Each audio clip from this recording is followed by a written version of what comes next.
ये चाल चल रहे हैं। और आदमी इतना मूर्ख है, जो एडवर्टाइज देख लिया वही चाहिए हमको। जैसी स्टाइल, हेयर स्टाइल देख ली, हमारे छोरे तैयार, हमारी भी ऐसे ही होना चाहिए। महिलाओं ने देख ली, मेरी साड़ी उसकी साड़ी से सफेद कैसे, सुपरमैन। ध्यान रखिए मान्यवर, अब वही चाहिए जो टीवी पे देख लिया। अब चाहे उसमें गुण हो, उसमें योग्यता हो, क्वालिटी हो या ना हो, अब तो वही चाहिए। विचार करिए, सोचिए, ऊंचे लोग ऊंची पसंद, माणिक चंद। ध्यान रखिए, विचार करिए, माणिक चंद। मैंने कहा इस ऐड को बदल दो, ऊंचे लोग ऊंची पसंद, मूर्ख चंद। काय का माणिक चंद? ध्यान रखना, कैंसर ले रहे हो, माणिक चंद।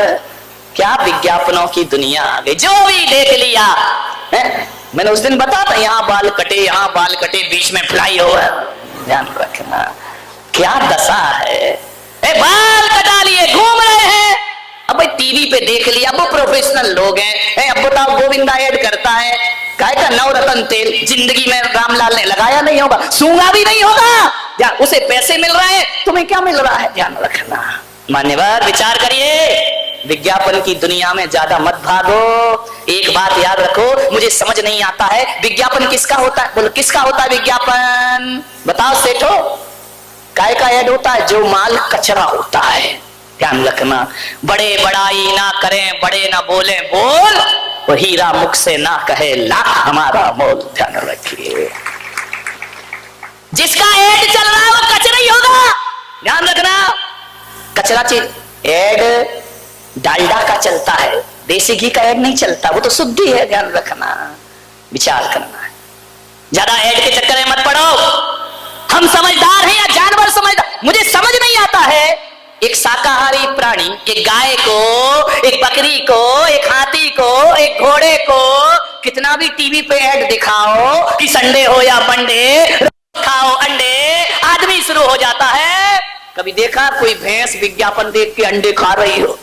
कभी जिंदगी में नहीं खाया करती। ध्यान रखिए, ये शाकाहारी प्राणी पर कितना भी ऐड कर लो, कितना भी पोस्टर लगा दो, कितने भी बैंड बजा दो, बकरी कभी भी पत्ती के अलावा कुछ नहीं खाएगी। घास, गाय घास के अलावा कुछ नहीं खाएगी। आदमी तो छोड़ो, आदमी तो गाय भी खा जाता है, और गाय का चारा भी।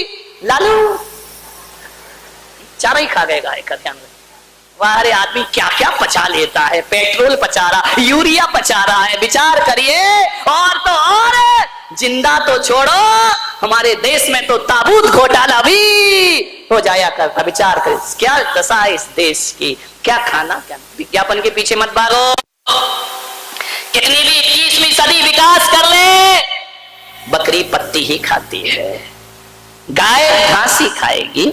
वे शाकाहारी प्राणी है, इनको लाख कोशिश करो कि मांस खा ले, भूखे मर जाएंगे, लेकिन मांस। इतनी अकल तो जानवर में भी है। आदमी तुझे क्या हो गया है? तू अंडे भी खाता है, तू मछली भी खाता है, तू मांस भी खाता है। विचार करिए, क्या हो गया आदमी की बुद्धि को? पढ़ा लिखा है, समझदार है, लेकिन कुछ एक आदमी से मैंने पूछा कि तुम अंडे क्यों खाते हो, मांस क्यों खाते हो? अरे बोले महाराज, ताकत मिलती है, मांस से ताकत मिलती है। ध्यान रखना, जो ताकत 2 अंडों में मिला करती है ना, उससे डबल एनर्जी 1 गिलास गौ माता के दूध में प्राप्त हुआ करता है। अरे दूध पियो मेरे भाई। विचार करिए, बच्चों को समझाओ क्या क्या खा रहे हैं। एक बच्चा खा रहा था, क्या अरे बिस्किट बिस्किट क्या क्या आती है बाजार में, पिज्जा आता है, बिस्किट आते हैं, बर्गर आता है, वो खा रहा था। मैंने कहा बेटा गूगल में सर्च कर। उसने सर्च किया, ऐसी चॉकलेट खा रहा था जिसमें लिखा था बीफ, जिसमें गाय का मांस डला हुआ, और जैन बच्चे खा रहे। विचार करिए, आप ध्यान रखिए, आप देखिए आपका बच्चा क्या खा रहा है, क्या नहीं खा रहा है। ऐसा ना हो कि धीरे धीरे तुम्हारा बच्चा मांसाहारी बन करके तैयार हो जाए। आप शाकाहार खिलाते रहोगे, बच्चा मांसाहारी हो जाएगा। अप्रत्यक्ष रूप में जैनियों, तुम्हारे घर में भी गलत चीजों का प्रवेश हो चुका है। ध्यान रखना, परोक्ष रूप में अंडे आ गए तुम्हारी रसोइयों में, खुलेआम तो नहीं आए हैं। कभी पेस्ट्री में, कभी केक में, कभी पिज्जे में, कभी इसमें, कभी उसमें अंडों का प्रवेश हो गया है। और एक बार तुम्हारे रसोई घर में अंडे आ गए तो उसे निकालना बहुत मुश्किल का काम हो जाया करता है। समय रहते हमें इसके खिलाफ एक मोर्चा तैयार करना है मेरे भाई। सोचना है क्या ताकत मिलती है उससे। भगवान ने हर पार्ट के लिए एक एक वनस्पति का आविष्कार किया है। कभी अखरोट देखना, अखरोट देखा है? उसका छिलका निकाल के उस अखरोट में जो रेखाएं बनी है और जिस तरह से वो बना है, अखरोट को देखो या अपनी खोपड़ी को देखो, एक से बनते हैं, ध्यान रखना। आदमी की खोपड़ी भी अंदर से ऐसी है जैसा अखरोट है। इसका मतलब ईश्वर कहता है कि यदि सिर संबंधी कोई तकलीफ हो तो अखरोट खाओ मेरे भाई, तुम्हारे जीवन में बच्चों को समझाइए। आलू खा रहे हैं, अंडे खा रहे हैं, आलू खाओगे तो भालू जैसे तो चलोगे ही चलोगे मेरे भाई। ध्यान रखना, हजारों रुपए लाखों रुपए बर्बाद करते हैं जिम जाने में। क्यों? स्लिम बॉडी चाहिए, ये मोटी बॉडी नहीं चाहिए। समझाओ उन्हें, स्लिम बॉडी चाहिए तो स्लिम चीजें खाइए। भेड़ खाओगे, बकरी खाओगे तो कहां से स्लिम हो जाओगे। ध्यान रखिए, स्लिम खाना है ना, भिंडी खाओ, कितनी दुबली पतली होती है बेचारी, बिल्कुल स्लिम बॉडी ऊपर से नीचे तक। भिंडी खाइए। लाल गाल करना है, लाल पाउडर मत लगाओ, लाल टमाटर लाल एप्पल खाइए, गाल लाल लाल। देखो सबकी व्यवस्था है, सोचना है आपको। बादाम, ये जो आंखें हैं इनका आकार बादाम जैसा है, ध्यान रखना। देखो तो भगवान की कारीगरी तो देखो, आंखें किसके समान है? बादाम जैसी। आंखों की तकलीफ हो, बादाम खाओ मेरे भाई, आंखों में रोशनी आ जाएगी। काजू, दो काजू को ऐसा करो तो कान बन जाते हैं, ध्यान रखना। बनावट बनावट भगवान ने इसके लिए पैदा किया इनको। दो काजू यहां लगाओ, कान बन जाते हैं ना। कान में प्रॉब्लम हो, काजू खाओ मेरे भाई। जीवन मुलायम ओठ करना है, पतले पतले मुलायम मुलायम, तो कहा है किशमिश खाओ मेरे बेटे, क्योंकि जो किशमिश में धारियां होती हैं वही ओठों पे धारियां होती हैं। और जैसी मुलायम किशमिश होती है वैसे ही तुम्हारे, इन्हें खाओ। दांत में प्रॉब्लम हो, अनार खाओ मेरे भाई, जैसे अनार में दाने होते हैं वैसे हमारे मुंह में भी दांत हुआ करते। ये विचार ऐसे समझाओ अपने बच्चों को, ध्यान रखिए। नहीं समझाते हो, विचार करना है। आप हड्डियां मजबूत करना है, गन्ना खाओ। गन्ना का डिजाइन हड्डी जैसे ही तो है मेरे भाई, ध्यान रखना। हर चीज बनाई गई है आपके लिए, आप वही खाओ जिस पार्ट में जो तकलीफ हो। वैसी वनस्पति समाज देश में आ चुकी है मेरे भाई, वैसी वनस्पतियां बना दी गई हैं मांसाहार। राम ने, कृष्ण ने, बुद्ध ने, महावीर ने जीवन में कभी मांसाहार नहीं किया है, ध्यान रखना। जैन रामायण कहती है कि जब हनुमान मुद्रिका लेकर अशोक वाटिका में सीता जी के पास पहुंचे तो हनुमान ने राम से कहा कि प्रभु मैया सीता पहचानेगी कैसे? वो तो मुझे भी कोई राक्षसी रूप समझेगी, कुछ निशानी दो। राम ने अंगूठी दी तो हनुमान ने कहा कि प्रभु यदि अंगूठी से नहीं पहचानी तो मैं कैसे आपका परिचय दूंगा। तो जैसे ही पहुंचे हनुमान सीता के पास, जाकर के बोले मैया मैं रामदूत आया हूं। राम के दूत नहीं हो सकते तुम। बोले नहीं मैं राम का दूत हूं। कैसे है राम?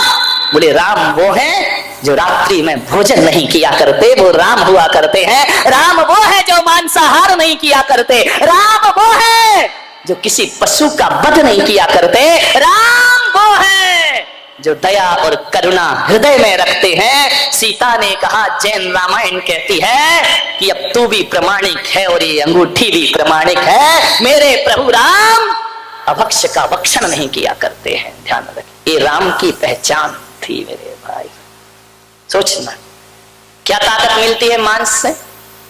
बोलिए, ये मांसाहारी लोग जो मांस खाते हैं 10 सीढ़ी नहीं चढ़ पाते हैं। ऐसा धोकनी सा चलता है सीना जैसे लोहार की धोकनी चलती। हे महाराज अब नहीं चढ़ा जाता, कितने ऊपर रुके हो। ध्यान रखिए, मांसाहारियों का काम है, ध्यान रखना। ये मांसाहारियों की सांस फूल जाती है, शरीर नहीं चलता है। शाकाहार की ताकत क्या है ये मुझ पुलक सागर से पूछना। 24 घंटे में एक बार खाता हूं और 20 किलोमीटर चलने की ताकत रखा करता हूं। इससे बड़ी क्या ताकत होगी? कौन कहता है कि खाने पीने से ताकत मिला करती है? मान्यवर, मांसाहार से ताकत। यदि मांसाहारियों को मैं चुनौती देता हूं, आओ मेरे साथ रहो, चलो। मांसाहारी में कितनी भी ताकत हो, बाल उखाड़ने की ताकत है। बोलो, ये शाकाहारियों की ताकत है मेरे भाई, ध्यान रखिए।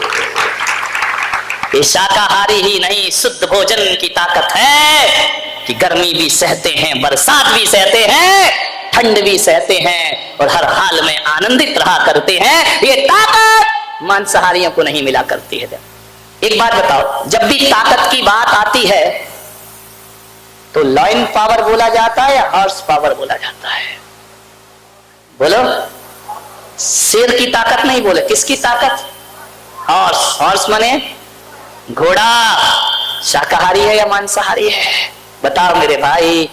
घोड़ा शाकाहारी है और जब भी ताकत चाहिए किसी बच्चे को तो हॉर्स पावर प्राप्त करना चाहता है। घोड़े जैसी ताकत चाहिए मुझे, शेर जैसी नहीं चाहिए, कुत्ते जैसी नहीं चाहिए, घोड़े जैसी। घोड़ा कैसा है? शाकाहारी। हाथी कितना विशाल का है, शाकाहारी है या मांसाहारी?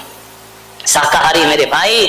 हाथी पर जब भी शेर अटैक करता है ना, तो कितना भी बड़ा बहादुर और राजा क्यों ना हो, हाथी के सामने से मुकाबला नहीं कर सकता। जब भी वार करता है तो पीछे से वार किया करता है। और ये शाकाहारी होते हैं जो सामने से मुकाबला करने को तैयार है। रहा ये शाकाहार की ताकत है, ध्यान रख। मांसाहारी नहीं कर सकते। मांसाहारी के अंदर छल होता है, कपट होता है, वह शिकार छल से करते हैं। बिल्ली दबे पांव बैठती है, चूहा देखती है तो धीरे धीरे पांव उठाती है, ये छल है उसके अंदर। ये मांसाहार ने दिया है। मान्यवर, ताकत तो शाकाहार में है। अब बताओ, सुबह सुबह आप रामदेव बाबा का योगा करते हैं, एक्सरसाइज करते हैं, उसके बाद कहते हैं असली ताकत चाहिए, रात को चने भिगो दो, जब वह रात भर में भीग जाएंगे तो सुबह उन कच्चे चनों को यदि खाली पेट खाओ तो हॉर्स पावर प्राप्त हुआ करती है। ध्यान रखिए। घोड़ा क्या खाता है? चना। ध्यान रखना, चने से बड़ी कोई ताकत नहीं बारामती वालों। चना चोर खा लो आज ही, ध्यान रखना। लाई मजेदार चना चोर गरम, ध्यान रखिए। ये शाकाहार है। एक बात ध्यान रखना, ये मांसाहारी लोग मांसाहारी पशु का मांस नहीं खाते, ये शाकाहारियों का खाते हैं। ध्यान रखना, शेर का नहीं खाएंगे, कुत्ते का नहीं खाएंगे, बिल्ली का नहीं खाएंगे। ये मांसाहारी प्राणी है। ये जब भी खाएंगे, कोई बकरे का खाएगा, कोई गाय का खाएगा, ध्यान रखिए, कोई मछलियां, ये सब क्या शाकाहारी लोग हैं। ध्यान रखिए, सोचना है। हमारे आचरण बिगड़ते हैं, हमारा व्यवहार बिगड़ता है, हम उनके संस्कार भी खा जाते हैं। एक घटना है, समय हो रहा है आपका। मुझसे लोगों ने कहा महाराज 10 के बाद बस कर दिया करो, हमें दुकानें खोलना पड़ती। कल सेठ बता रहे थे, शांति सेठ, कि तुम तो 20-20 मिनट ज्यादा ले लेते हो, इसको थोड़ा कम करो, कम करो। मैंने कहा ठीक है, कम करने का प्रयास करूंगा। विचार करिए, एक आदमी रोज मांस खाता था, रोज मुर्गे मारता था। उसके 3 बच्चे थे। पहला बच्चा 3 साल का, दूसरा बच्चा 2 साल का, तीसरा बच्चा 6 महीने का। जब उन बच्चों ने देखा कि मेरा बाप रोज मुर्गा मारता है, एक दिन बाप कहीं चला गया तो वो सोचा कि अब छोटे बच्चे वो क्या जाने, वो समझे कि कोई खेल होगा, कोई गेम होगा। मेरा बाप रोज काटता है, मुर्गा चीखता है, बाप हंसता है, अट्ठास करता है बाप, उसकी एक एक चीख पर आनंद मनाता है मेरा बाप। तो वो समझा यदि हंस रहा है तो कोई खेल होगा। एक दिन वो बाहर चला गया, मुर्गा घर में आया नहीं। बड़े 3 साल के बच्चे ने सोचा कि यार आज तो पापा का खेल खेलते हैं। वहीं रखी थी उसके मारने की, क्या बोलते हैं, जो भी, ऐसी बात है, क्यों मुंह पे लाऊं मैं। विचार करिए, जो छुरी रखी थी मारने की, ध्यान रखना। उसने कहा चलो बच्चे, छोटे भाई से कहा अपन खेल खेलते हैं। 2 साल के बच्चे को लिटा दिया, एक पैर पे पैर रखा, माथे पे हाथ रखा और एक छुरी से अपने भाई का गला काट दिया। वो कह रहा है पापा ऐसे ही तो मुर्गे मुर्गे का खेल खेलते हैं, हम भी यही के। बच्चा चीखा, बचा, मुझे रोने लगा बच्चा। माँ टब में छोटे बच्चे को नहला रही थी, उसने बच्चे की चीख सुनी, बच्चे को फेंकी, अंदर गई, जैसे ही अंदर गई लहूलुहान है बेटा। ये खेल ध्यान रखना, एक अभिशाप है उन जानवरों के। बड़े बच्चे ने देखा मुझे माँ मारेगी, फेंक के चाकू जोर से भागा। जैसे ही भागा तो छत पर बाउंड्री नहीं बनी थी, इतनी तेज भागा, नीचे गिरा, प्राण पखेरु उड़ गए। जो बच्चा कटा था उसके प्राण निकल गए। मां देख करके बेहोश हो गई, ये क्या हुआ, मेरे दोनों बच्चे खत्म हो गए। लौट करके हो बेहोश होने के बाद जब होश आया, टब में आकर के देखती है तो 6 महीने का बच्चा भी पानी में शांत पड़ा हुआ है, उसके भी प्राण निकल गए। मेरे भाई ध्यान रखना, अरे काश इन घरों में करुणा और प्रेम के संदेश होते, करुणा और प्रेम का व्यवहार होता। अरे आज उसको बहुत रोना आया, उसने कहा मैं तीनों बच्चों के लिए रो रहा हूं। भीतर से मुर्गी चिल्लाई, तो 3 के लिए रो रहा, मैं कितनों के लिए रोई होंगी। ध्यान रखना, आज तेरे बच्चे मरे तो तुझे कष्ट हो रहा है, मेरे बच्चे तूने रोज मारे हैं मेरे सामने। ध्यान रखिए।